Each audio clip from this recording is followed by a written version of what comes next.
What starts as a wild weekend bash packed with booze and teenage drama takes a dark turn in an instant. A 19-year-old kid wanders away only to be found dead hours later on the side of the road, only wearing a pair of mismatched shoes. Was this just a freak accident, or did someone have a serious grudge against this guy? I'm Chris, let's recap.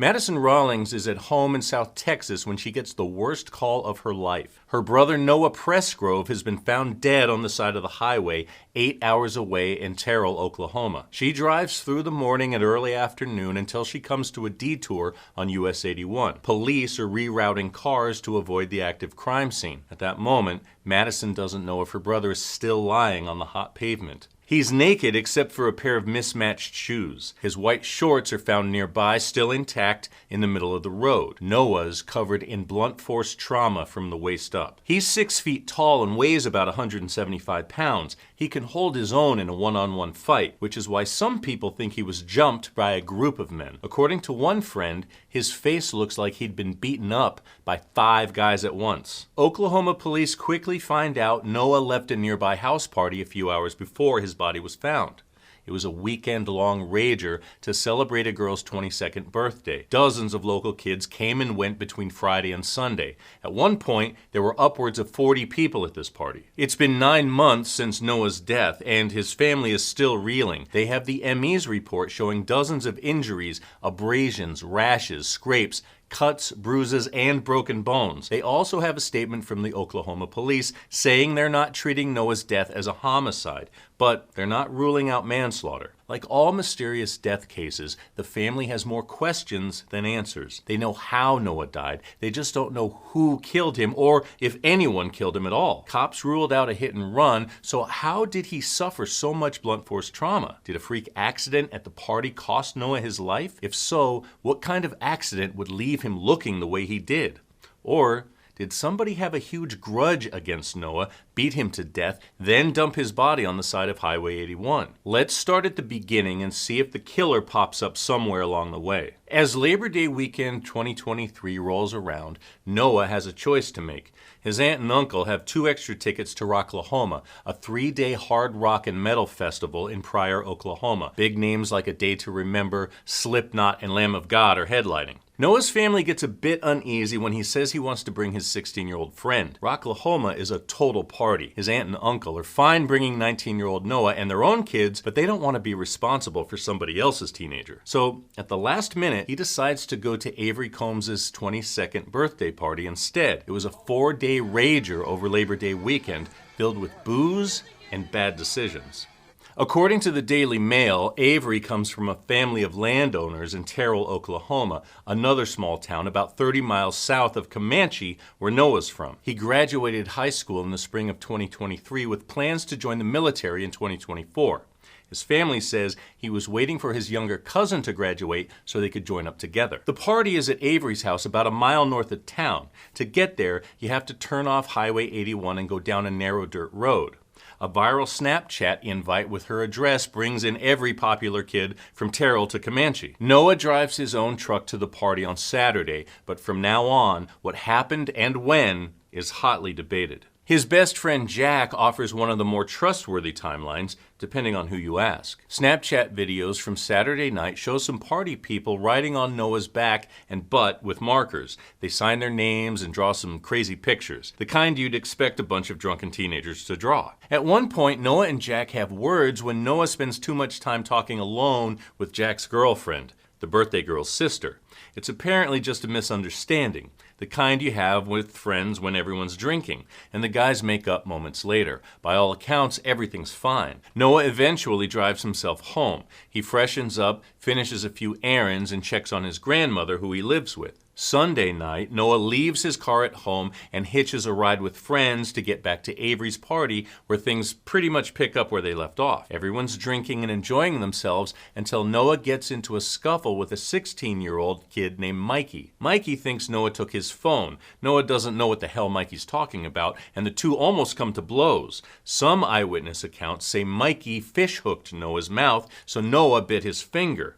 Once again, it's a drunken misunderstanding. Some kid fell asleep on the couch Mikey's phone is under his leg. At 1:42 a.m., someone posts this Snapchat video of Noah playing the slap game. There's not much to it. You just get drunk and slap each other until you can't take it anymore.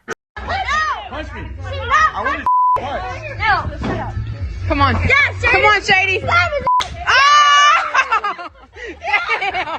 Damn. In the video, you can see one of Noah's female friends winding up and slapping him. He's barefoot and bare-chested, wearing only a hat and dark shorts. In fact, Noah's shirtless and shoeless in almost every photo and video taken that night. According to his family, he went to the party wearing an American flag tank top, but that shirt has never been recovered. Jack says he passed out around 2 a.m. That's when Noah and a few other guys steal the keys to his ATV and take it for a joyride around the property. Noah rolls it, but he's not seriously hurt. Everyone says he comes back to the party safe and sound, except for a few scrapes on his hand. He's dirty, though, and too drunk to clean himself up. So a few of his girlfriends bring him to the shower, where they wash most of the grime and marker away. After his shower, Noah puts on a pair of white, loose-fitting wrestling shorts. He asks Avery if he can crash in her bed, but the birthday girl says, no, you can sleep on the floor. Now, this apparently pisses him off, and he storms away from the party. According to his friends, Noah has a habit of wandering off whenever he gets too worked up. He always comes back after clearing his head. That's why one friend posts a Snapchat at 3:41 a.m. saying, well, Noah's missing. Plenty of people came after the girl on social media, questioning how she could be so callous. Hindsight is obviously 20/20. At the time, she had no idea Noah was dead. Some of his friends do go looking for Noah that night, but they don't find any trace of him. It's not until 6 a.m. in the pre-dawn gray of September 4th that a truck driver sees Noah's naked body on the side of Highway 81. Highway 81 is a two-lane highway running over 1,200 miles between Fort Worth, Texas and the Canadian border. Noah's naked body is found on the shoulder in the fetal position about a mile from the party house. It's not clear how long he's lying there before the trucker finds him. The loose-fitting shorts are found in the middle of the road. The police later folded them up and put them near the body. Noah's also wearing two different shoes, which raised plenty of questions at first. Based on stories from the party, Noah lost his other shoe and just grabbed the first one he saw before walking away. Another partygoer's mother confirmed her son went to sleep and kicked off his Hey Dude slip-ons. Noah put it on when he left the party. Based on the autopsy report, Noah had between 5 and 10 life-threatening injuries. He died of severe blunt force trauma to the head, neck, and upper torso. Police described his head as being caved in with blood pooling inside. In fact, Noah lost roughly 3.2 pints of blood by the time anyone found his body.